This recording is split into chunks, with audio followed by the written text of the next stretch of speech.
তো এ পর্যায়ে আমাদের সামনে বক্তব্য নিয়ে আসবেন আমার স্যার, খুবই শারীরিকভাবে ঠিক। উনি কিছুদিন আগে চিকিৎসা নিয়ে আসছেন। তো ওনাকে বিদায় নিতে হবে, বা উনি থাকতে পারছেন না, বসতে পারছেন না। তিনি হচ্ছেন সেই সুনীল স্যার। জানার কথা আমি বলেছি যে ওই বেতের বাড়ি যদি না খেতাম তাহলে সত্যিকার অর্থে আপনাদের সামনে দাঁড়িয়ে এই কথা বলার যোগ্যতাটুকু আমার হতো না। এই হাফ প্যান্ট পরার দায় নয় যে এত তুই গরিব মানুষের ছেলে, তুই স্কুলে আসিস না। আরে স্কুলে কেন আসি না তো পেটের দায়। পেট বাঁচাবো না স্কুল বাঁচাবো, কোনটি বাঁচাবো?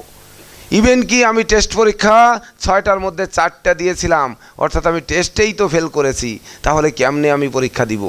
কিন্তু এই স্যাররাই, এই দুই স্যার তখন আমাকে ফর্ম ফিল আপের সুযোগ দিয়ে তারপরে হচ্ছে কোলে টেনে নিয়ে পরীক্ষা দেওয়ার সুযোগ দিয়েছিলেন। আমি কি রেজাল্ট করেছি স্যাররা হয়তো সেটা বলবেন, বা সত্যিকার অর্থে আমি সত্য বললাম না মিথ্যা বললাম। তো আমি এবার আহ্বান করব বিশেষ করে আমার সেই প্রাণপ্রিয় স্যার, যার আমার আজও যেন পিঠে ঠেকে যে হ্যাঁ, যে স্যার যেন আমার পিঠে সর্বদা হাত দিয়ে আছেন। তো স্যার একটু হাত রেখে এখন মানে স্যারের চলে যেতে হচ্ছে। তো আমরা শুনি স্যারের কাছ থেকে কিছু। পদ্ম প্রথম বার্ষিক জ্যোতিষ সম্মেলন 2025-এ উপস্থিত সুধী ভক্তবৃন্দ ও অত্র অনুষ্ঠানের সভাপতি, সেক্রেটারি মহোদয়, সবাইকে আমার আন্তরিক শুভেচ্ছা, ধন্যবাদ। আমি আজকে অত্যন্ত গর্বিত যে আমার সন্তান কার্তিক পাল, তাকে কত শাসন করেছি আমি, জোড়া বেঁধতে মেরেছি তার ভবিষ্যৎ ভালোর জন্যে।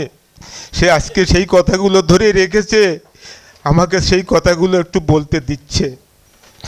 আমি এইটা দেখে আমি সত্যিই অবাক হয়ে গেছি যে সামান্য একটা গরিব ছেলে আজকে কত উপরে উঠে গেছে।